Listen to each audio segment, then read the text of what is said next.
Est-ce que les riches se plaignent et te disent « Ne leur dis pas, Robert ». Oui, oui, ne dis pas aux gens ce que tu sais, garde les pauvres. Dans cette vidéo, Robert Kiyosaki, l'auteur du livre Père riche, Père pauvre, va vous parler de l'indépendance financière. Et pourquoi est-ce que les riches, la société actuelle, les politiques et l'éducation veulent que vous restiez pauvres? Et comment faire pour devenir indépendant financièrement? Et surtout, pourquoi tout ce que vous pensez, tout ce que vous dites devient réalité?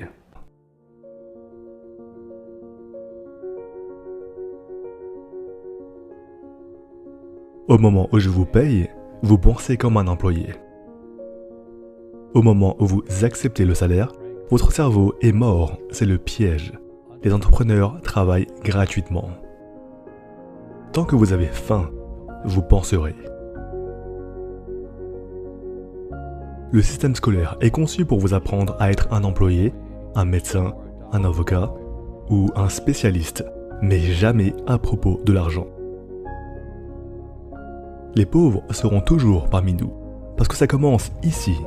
C'est dans leurs mots, et leurs mots deviennent chers. Mais quand ils disent « je ne peux pas me le permettre » ou « je ne peux pas faire ça », ils se rabaissent. Ils deviennent ce qu'ils disent. Je rencontre tellement de gens qui disent « je ne peux pas me le permettre ». Vous pensez que je suis constitué d'argent? Mon père, qui avait un doctorat, disait « qu'est-ce que tu penses que je suis, composé d'argent? Je ne peux pas me le permettre ». Et mon père riche disait « c'est pourquoi il est pauvre ». Les pauvres disent « je n'ai pas le temps, je n'ai pas les moyens, je ne peux pas le faire ». Parce que c'est une évasion. C'est une évasion. Il est facile de dire « je ne peux pas me le permettre » ou « je suis trop fatigué » ou « je ne peux pas aller à la gym ». Quand tu pourrais aller à la gym, tu te dis « non, je ne peux pas ». La vérité est « je suis trop paresseux pour aller à la gym ». Et votre père riche avait l'habitude de dire quoi au lieu de « je ne peux pas me le permettre ». Comment puis-je me le permettre?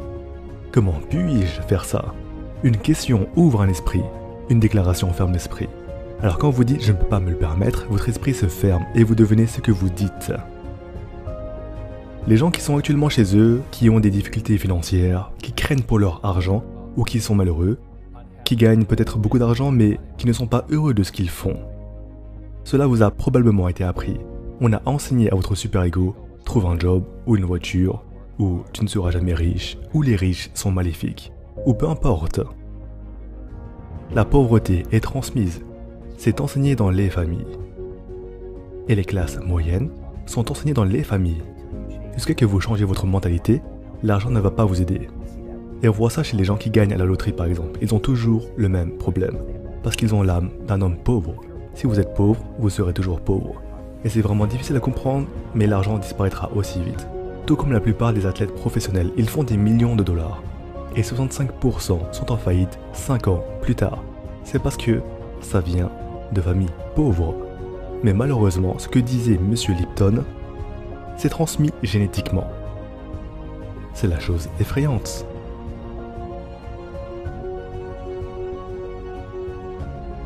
Et si vous ne voulez pas l'apprendre, je ne peux pas vous aider. J'ai aussi eu de la malchance. J'ai eu des crashs financiers. Des gens m'ont poignardé dans le dos, m'ont trahi. Mais tout cela est bon, parce que j'ai grandi grâce à cela. C'est la spiritualité. Les gens qui ont peur de faire des erreurs, comme ils l'enseignent à l'école, ils ne grandissent jamais. Parce que la spiritualité est. Il y a du bon, il y a du mal, il y a du vrai, il y a du faux, il y a des hauts, il y a des bas. La plupart des gens veulent seulement avoir raison, ou ils veulent seulement être positifs. Eh bien, non, ce n'est pas possible, ce n'est pas la réalité. Et la personne moyenne, la raison pour laquelle ils sont pauvres, c'est qu'ils n'ont pas échoué. Ils jouent de façon si sûre. Ils n'ont pas commis d'erreurs comme on leur a appris à l'école. Cela signifie qu'ils n'apprennent rien, c'est pourquoi le système scolaire est fondamentalement corrompu, c'est anti-éducation. Mais le gars moyen est là et il est « Oh, je suis le meilleur étudiant, je vais le faire tout seul ». Et quand un groupe de joueurs de rugby l'écrase, il dit « Eh bien non, ce n'est pas juste ». Vous savez quoi? Vous jouez stupide. Vous devriez avoir une équipe. Vous devriez avoir un avocat et des banquiers et tout le reste, mais ce n'est pas le jeu auquel je veux jouer. Alors ne joue pas au jeu. Un jeu d'entreprise se joue avec un avocat, des banquiers, et je déteste le dire, mais aussi des politiciens. Vous savez, vous devez connaître les règles du jeu. Les gens disent que l'argent n'est pas si important pour moi. Eh bien alors, si l'argent n'est pas si important pour vous, l'argent ne l'est pas pour vous. Je me fiche de l'argent ne se soucie pas de vous. La parole devient chère. Ou alors, je ne serai jamais riche, ou le préféré est les riches sont cupides. Ce sont les pauvres qui sont cupides. Pensez-y. Parce que pour être riche, il faut donner quelque chose.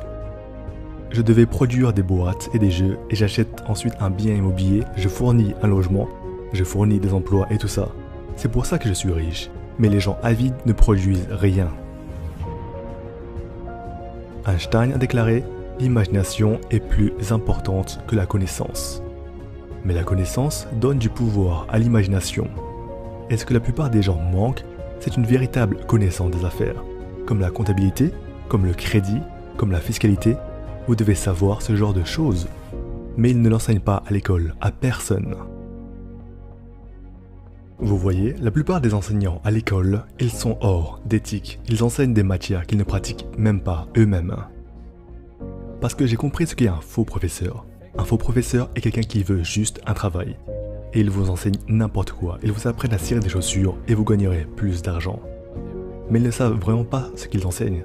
Dans la vie, l'une des choses que j'ai suggérées aux gens est que vous devez trouver un vrai professeur et non pas un faux professeur. Un faux professeur, c'est quelqu'un qui ne fait pas ce qu'il enseigne. Et un vrai professeur fait ce qu'il enseigne tous les jours. Nos systèmes scolaires nous affaiblissent. Donc, à l'école, ils ont ce qu'on appelle des effets déclencheurs. En tant qu'enseignant, vous ne pouvez donc rien dire qui puisse contrarier l'élève. Ils ne veulent rien qui puisse briser leur point de vue. Vous voyez des gens dire « Pourquoi ne donnez-vous pas d'argent aux pauvres? Le seul problème est que cela crée plus de pauvres. Donnez à un homme un poisson, il mange pour la journée. Vous donnez un poisson à un homme, il y a beaucoup de gens qui veulent ensuite plus de poissons. Mais si vous leur apprenez à pêcher, nous devenons alors des créatures de nos propres habitudes. Et tant que nous ne brisons pas l'habitude, nous ne changerons jamais. Nos écoles n'enseignent pas cela. Notre école enseigne presque le contraire. Et la personne moyenne, la raison pour laquelle ils sont pauvres, c'est qu'ils n'ont pas échoué. Ils jouent de façon si sûre. Ils n'ont pas commis d'erreur, comme on leur a enseigné à l'école. Cela signifie qu'ils n'apprennent rien. C'est pourquoi le système scolaire est fondamentalement corrompu. C'est anti-éducation. Alors ce que je veux dire aux jeunes, c'est que vous devez trouver votre jeu. Donc mon jeu financier est celui des affaires numéro 1. Le second est l'immobilier. Et c'est pourquoi je ne paie pas d'impôts. C'est pourquoi Trump ne paye pas d'impôts, légalement. C'est une combinaison de commerce et d'immobilier qui nous donne un avantage injuste sur les employés. Parce qu'ils ne savent pas comment faire. Beaucoup de gens préfèrent s'asseoir dans les gradins que de jouer. L'un des meilleurs moyens d'acquérir une grande richesse est de jouer au Monopoly dans la vie réelle. 4 maisons vertes, un hôtel rouge. C'est tout ce qu'il y a? C'est tout. Robert, si je peux vous donner une sorte de téléphone magique et que vous pouvez téléphoner à Robert Kiyosaki, 20 ans, et donner un petit conseil à ce jeune homme, que lui diriez-vous? Je dirais, continue, fais ce que tu as à faire, élève-toi à la vie la plus complète. Et c'est ce que j'ai fait. Rien de ce que j'ai fait n'a jamais eu de sens. Pourriez-vous imaginer quitter un emploi à 120 000 $ par an pour 200 $ par mois pour aller se battre au Vietnam et failli mourir? Cela n'avait aucun sens, mais c'était la meilleure décision que j'ai prise à cette époque. Et je pense que la plupart des gens laissent leurs parents ou leurs amis les dissuader de la vie. Ils ont tellement peur d'échouer. Mais échouer, c'est comment nous réussissons. Vous regardez des gars comme Edison et tout ça. Il a échoué 10 014 fois avant d'inventer l'ampoule. Nos écoles vous punissent pour avoir commis des erreurs. Et c'est pourquoi nous avons tant de gens qui ont tellement peur d'admettre qu'ils font des erreurs ou ont peur d'échouer.